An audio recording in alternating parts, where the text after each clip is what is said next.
Third class fourth lesson నా బాల్యం. ఇది ఆత్మకథా ప్రక్రియకు చెందినటువంటిది. కళల ఇతివృత్తంలో కొనసాగుతుంది. ఇక కవి షేక్ నాజర్ గారు నా బాల్యం అనేటువంటి పాఠ్యభాగం ఆత్మకథకు సంబంధించినటువంటిది. దీనిలో నాజర్ గారు అంటే నాజర్ గారి ఒక గురువు గారు, ఆయన హార్మోనిస్టు. షేక్ మస్తాన్ నాజర్ గారి యొక్క తండ్రి గారు. షేక్ నాజర్ తన జీవిత కథను తానే చెప్పుకున్నట్లుగా అంగడాల రమణమూర్తి గారు అక్షరీకరించారు, అంటే రాశారన్నమాట. స్వీయ చారిత్రకమైనటువంటి ఈ కథకు పింజారి అనే పేరు పెట్టారు. పాఠ్యాంశంలో ముఖ్య అంశాల గురించి తెలుసుకుందాము. పొన్నెకల్లు తూర్పు వీధిలో సాయిబుల ఇంట్లో షేక్ నాజర్ జన్మించారు. తాను పుట్టగానే తన గారపాడు తాత తనను అబ్దుల్ అజీజ్ అని పిలిచారట. కానీ తనను నాజర్ అని పిలవాలని తండ్రి ఆశపడ్డారు. గారపాడు మామలు అత్తలు తనను అబ్దుల్ అజీజ్గానే పిలిచేవారట. పొన్నకల్లో పెదనాన్నలు, చిన్నమ్మలు, అమ్మమ్మలు, అక్కలు అందరూ కూడా నాజర్ అని పిలిచేవారు. నాజర్ చిన్ననాటి గురువు ఖాదర్. నాజర్ తండ్రి మస్తాన్. నాజర్ తన చిన్నతనంలో పాఠశాల వార్షికోత్సవంలో ద్రోణ విజయం అనేటువంటి చిన్న నాటికను ఆడారు, అంటే రత్తికెక్కించారనమాట. నాజర్ ప్రతిభను గుర్తించినటువంటి పంతులు గారు 5 రూపాయలు పుస్తకము, పెన్సిలు బహుమతిగా ఇచ్చారు. అంటే బాగా ఈ యొక్క నాటికను, ఈ యొక్క ద్రోణ విజయం అనేటువంటి ఈ యొక్క నాటికను రంగస్థలం మీద బాగా చేసినందుకు గాను స్టేజి మీద నాజర్ ప్రతిభను గుర్తించినటువంటి మాస్టర్ గారు 5 రూపాయల డబ్బుల్ని, ఒక పుస్తకాన్ని, ఒక పెన్సిల్ని బహుమతిగా ఇచ్చారన్నమాట. షేక్ నాజర్ యొక్క జీవిత విశేషాలు. నాజరు నిరుపేద ముస్లిం కుటుంబంలో జన్మించారు. పొన్నెకల్లు గ్రామంలో జన్మించినటువంటి నాజర్ గారు 1920 ఫిబ్రవరి 5వ తేదీన జన్మించారు. నాజర్ తండ్రి షేక్ మస్తాన్, తల్లి బినామి. తల్లిదండ్రులు గురువుల ప్రోత్సాహంతో ప్రాచీన జానపద కళారూపమైనటువంటి బుర్రకథా ప్రక్రియను నాజర్ కొత్త మెరుగులు దిద్దారు. పల్నాటి యుద్ధం, వీరాభిమన్యు, బొబ్బిలి యుద్ధం, అల్లూరి సీతారామరాజు, బెంగాల్ కరువు వంటి ఇతివృత్తాలతో సమకాలీన అంశాలను జతచేసి నాజర్ గారు బుర్రకథలను రూపొందించారు. నాజర్ను భారత ప్రభుత్వము 1986లో పద్మశ్రీ పురస్కారంతో సత్కరించారు. నాజర్ గారు 1997 ఫిబ్రవరి 22న మరణించారు. షేక్ నాజర్ గారిని బుర్రకథా పితామహుడుగా పేరొందారు. ఈ బిట్టు చాలా ఇంపార్టెంట్ అండి, అందరూ గమనించాల్సినటువంటి విషయం. షేక్ నాజర్ బుర్రకథా పితామహుడుగా పేరు పొందారు. అంతేకాకుండా స్వీయ చరిత్రాత్మకమైనటువంటి ఈ కథకు రమణమూర్తి గారు పింజారి అని పేరు పెట్టారు. ఇక నాజర్ యొక్క జీవితాన్ని అక్షర రూపంలో అమలుపరిచింది అంగడాల రమణమూర్తి గారు. ఇంపార్టెంట్ బిట్స్ అండి ఇవి.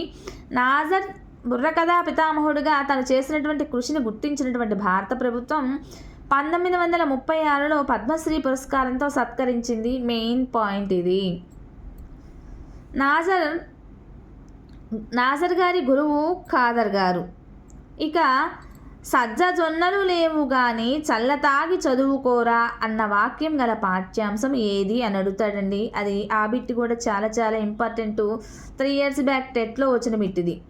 సజ్జ జొన్నలు లేవు గాని చల్లతాగి చదువుకోరా అన్న ఈ వాక్యం గల పాఠ్యాంశం ఏది అంటే నా బాల్యం. నా బాల్యం యొక్క కవి పరిచయంలో కవి ఎవరు, ఈ పాఠ్యభాగ కవి ఎవరు అంటే షేక్ నాజర్. షేక్ నాజర్ గారి గురువు ఎవరు? ఖాదర్ గారు. సో ఈ యొక్క పాఠ్యభాగము ఏ ప్రక్రియకు చెందింది? ఆత్మకథా ప్రక్రియకు చెందినటువంటిది. కళల ఇతివృత్తంలో కొనసాగేటువంటిది నా బాల్యం అనే పాఠ్యభాగము. ఇక ఈ పాఠ్యభాగంలో ముఖ్యమైనటువంటి అర్థాలకు వచ్చేసరికి ఆరుగాలం అంటే ఏడాది కాలం అంతా అని అర్థం. గుంజ అంటే రాట. పామరులు చదువుకోని వారు అంటే చదువు లేనివారు, చదువుకోనివారు. అలానే దీనికి సంబంధించి గురుదక్షిణ కూడా ఇంపార్టెంట్ మీనింగ్ అండి. అది గురుదక్షిణ అంటే గురువులకి ఇచ్చేటువంటి కానుక అని అర్థం. ఇందులో లేదు, అయినా మెయిన్ పాయింట్ కాబట్టి నేను మీకు వివరిస్తున్నాను. అలానే వార్షికోత్సవం అంటే మ్యాక్సిమం చాలామందికి తెలియకపోవచ్చు, దాన్ని నేను వివరంగా చెప్తాను. కొంతమందికి తెలియని వాళ్ళు కొంతమంది ఉంటారు కాబట్టి చెప్తున్నానండి, అందరికీ తెలియదని కాదు. వార్షికోత్సవం అంటే సంవత్సరం చివరన జరుపుకునేటువంటి వేడుకలు ఏవైతే ఉంటాయో సంవత్సరాంతంలో జరుపుకునేటువంటివి అవన్నమాట. దాన్ని మనం వార్షికోత్సవంగా చెప్పుకుంటాము. గుంజ అంటే రాట, పామరులు అంటే చదువుకోని వారు. నెక్స్ట్ పర్యాయ పదాల్లోకి వెళ్ళిపోదాం. గుంజ అనే దానికి పర్యాయ పదము రాట, నిట్టాడు, స్తంభము. ఇక్కడ రాట స్తంభమే ఉంది. నేను ప్రీవియస్ బుక్స్ ఆధారంగా ఈ ఒక పదాన్ని కూడా గుర్తించి మీకు చెప్తున్నానండి. రాట, నిట్టాడు, స్తంభము. అలానే చిన్న అన్న అంటే బాబాయి, పినతండ్రి, చిన్నబ్బ, చిన్న ఆయన అని కూడా పిలుచుకుంటారు. ఇవి వీటి యొక్క పర్యాయ పదాలు. బువ్వ అంటే అన్నం, కూడు, మెతుకులు. నెక్స్ట్ ప్రశ్నార్థక వాక్యాలు. ఇక్కడ మనము ప్రశ్నార్థక వాక్యాలుగా బాబు నీ పేరేంటి క్వశ్చన్ మార్కు పెట్టాం, గమనించండి. అక్కడ బాబు నీ పేరేంటి, ఇక్కడ బాబు అన్న పదం దగ్గర బాబు నీ పేరేంటి అన్న దగ్గర క్వశ్చన్ మార్క్ పెట్టాం. అలానే ప్రశ్నార్థక వాక్యాలుగా గీత మీ ఊరేది, దానిలో కూడా క్వశ్చన్ మార్క్ ఉంది. నీవు ఏ తరగతి చదువుతున్నావు, లత నీవు ఎక్కడికి వెళుతున్నావు, ఇలాంటివన్నీ. అలానే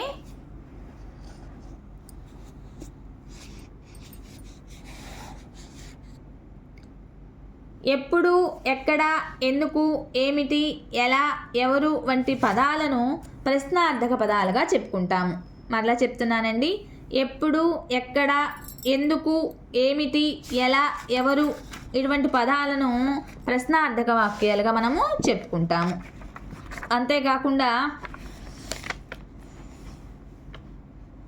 అంతేకాకుండా ఆశ్చర్యార్థక వాక్యాలు.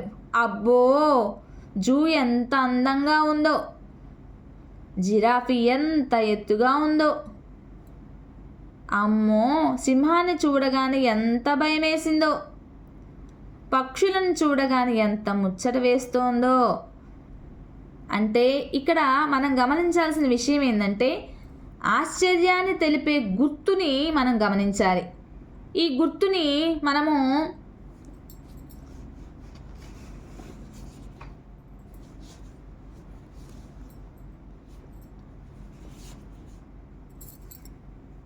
ఆశ్చర్యార్థక వాక్యం గుర్తుని మనము గమనించాలి. పై వాక్యాల్లో ఆశ్చర్యాన్ని తెలిపే గుర్తుని పెట్టి వాక్యాలను మనము రాస్తూ ఉండాలన్నమాట. కొండపల్లి కొయ్య బొమ్మలను పొనికి కర్రతో తయారు చేస్తాము. కొండపల్లి కృష్ణా జిల్లాలో గలదు. కొండపల్లి బొమ్మలు చేసేవారి పూర్వీకులు రాజస్థాన్ నుండి వచ్చి ఇక్కడే స్థిరపడిపోయారు. కొండపల్లి బొమ్మలు చేసేవాళ్ళు పూర్వకాలంలో రాజస్థాన్ నుండి ఇక్కడికి వచ్చి ఇక్కడే స్థిరపడిపోయారనమాట.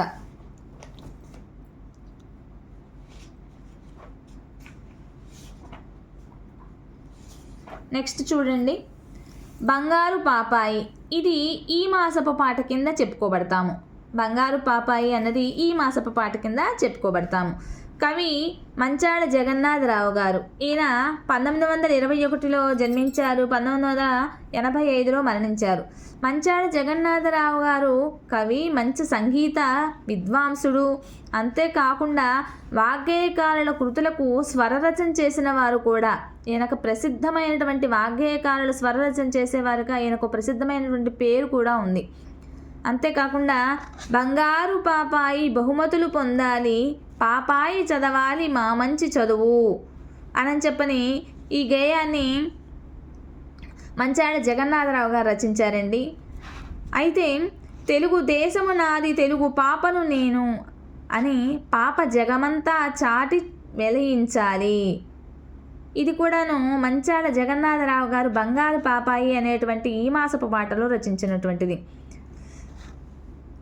మా పాప పలికితే కురియాలి వాన, మా పాప పలికితే కురియాలి వాన. ఇది కూడాను జగన్నాథరావు గారు రచించినటువంటిదే అండి. ఇక్కడ మా పాప పలికితే డాష్ కురియాలి అన్నది ప్రీవియస్ టెట్లో వచ్చినటువంటి బిట్ అండి. ఇది మా పాప పలికితే డాష్ కురియాలి, మధువులే కురియాలి అంటే తేనెలు కురియాలి అని అనమాట. ఈ బిట్టు కూడా వెరీ వెరీ ఇంపార్టెంట్ అండి. నెక్స్ట్, గ్రామం పొలిమేరలో రాజు ఎవరిని చూశాడు? దానిలో లేదండి, నేను ప్రత్యేకంగా బుక్ చదివి రాసినటువంటి బిట్ అండి ఇది. నేను మీకు చెప్తుంది, గ్రామం పొలిమేరలో రాజు ఎవరిని చూశాడు? గ్రామం పొలిమేరలో రాజు ఒక ముసలివాడిని చూశాడు. ముసలివాడు ఏమి చేస్తున్నాడు? ముసలివాడు మామిడి మొక్కను నాటి దానికి నీరు పోస్తున్నాడు. ఈ మాసపు పాట బంగారు పాపాయికి సంబంధించి ఇంతవరకు బిట్స్. నెక్స్ట్, ఈ మాసపు కథ బంగారు మొలక. ఈ మాసపు కథ బంగారు మొలక. ఈ పాఠంలో రాజుకు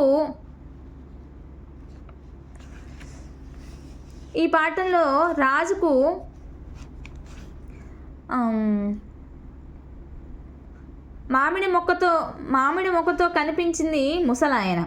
ముసలి తాత మామిడి మొక్కను ఎవరి కోసం నాటాడు? తన కొడుకు, కూతురు, మనుమలు, వారి పిల్లల కోసం నాటాడు.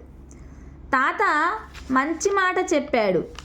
తన మనస్సు చాలా మంచిది అనుకొని రాజు ముసలివానికి ఎన్ని బంగారు నాణాలు బహుమతిగా ఇచ్చారు? 25 బంగారు నాణాలను బహుమతిగా ఇచ్చారు. ఏ పని అయినా మన కోసమే చేయవలసిన పని లేదు, రేపటి కోసం కూడా చెయ్యాలి అని తెలియజేయటమే ఈ బంగారు మొలక అనే ఈ మాసపు కథ యొక్క ఉద్దేశము. సో ఫ్రెండ్స్, మీకు కనుక ఈ వీడియో నచ్చినట్లయితే ప్లీజ్ లైక్ చేయండి, షేర్ చేయండి, సబ్స్క్రైబ్ చేయండి, ఫాలో చేయండి ఫ్రెండ్స్. సో ఇప్పుడు నేను చెప్పినటువంటి ఈ 4th లెసన్ నా బాల్యం పాఠానికి గాను బిట్స్ నెక్స్ట్ వీడియోలో పెడతానండి. తప్పకుండా చూడండి. అలానే టెట్లో మంచి మార్కులు తెచ్చుకోండి. మీకు ఎలాంటి వీడియోలు కావాలో నాకు కామెంట్ బాక్స్లో కామెంట్ చేయండి. మీకు ఆ వీడియోలను పెట్టడానికి ప్రయత్నిస్తాను.